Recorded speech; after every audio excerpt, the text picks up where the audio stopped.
सुप्रभात विद्यार्थियों, online class में आपका स्वागत है। और आज इस ऑनलाइन वीडियो लेक्चर में हम चींटियों की अनूठी दुनिया पाठ का 9वां गद्यांश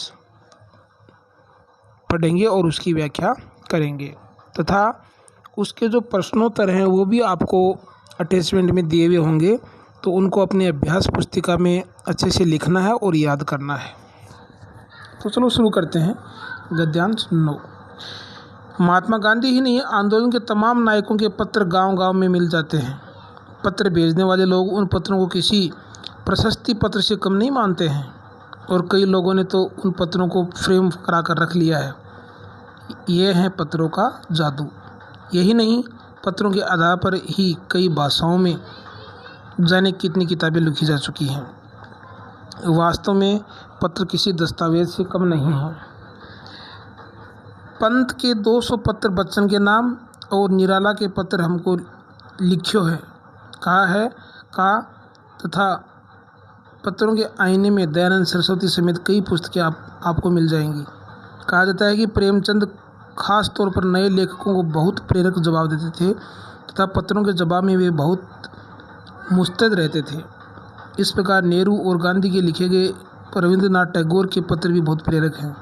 महात्मा और कवि के नाम से महात्मा गांधी और रविंद्रनाथ टैगोर के बीच सन 1915 से 1941 के बीच के पत्राचार का संग्रह प्रकाशित हुआ है, जिसमें बहुत से नए तथ्यों और उनकी मनोदशा का लेखा जोखा मिलता है।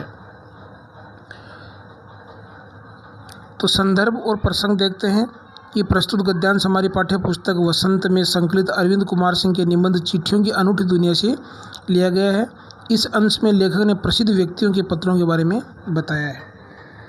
तो अरविंद कुमार सिंह ने बताया कि महापुरुषों के पत्रों को लोग बड़ा संजो कर रखते आए हैं। स्वतंत्रता आंदोलन के दौरान गांधी जी एवं अनेक नेताओं ने जो पत्र लोगों को भेजे थे वे भारत के गाँव में मिल जाते हैं।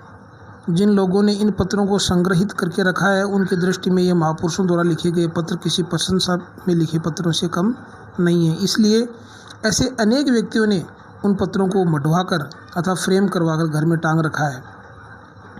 पत्रों का इतना ही महत्व नहीं है, पत्रों के संग्रहों पर अनेक भाषाओं में अनेक पुस्तकें लिखी गई हैं।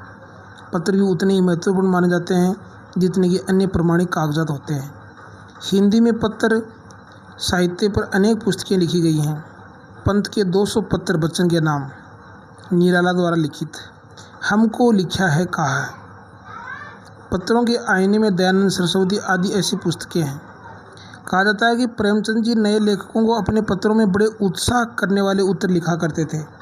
पत्रों का उत्तर देने में वे सदा तत्पर रहा करते थे।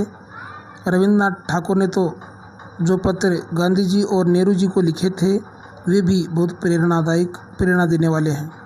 गांधी और टैगोर ने लिखे पत्रों का संग्रह महात्मा और कवि के नाम से प्रकाशित हुआ, जिससे अनेक बातों का पता चलता है।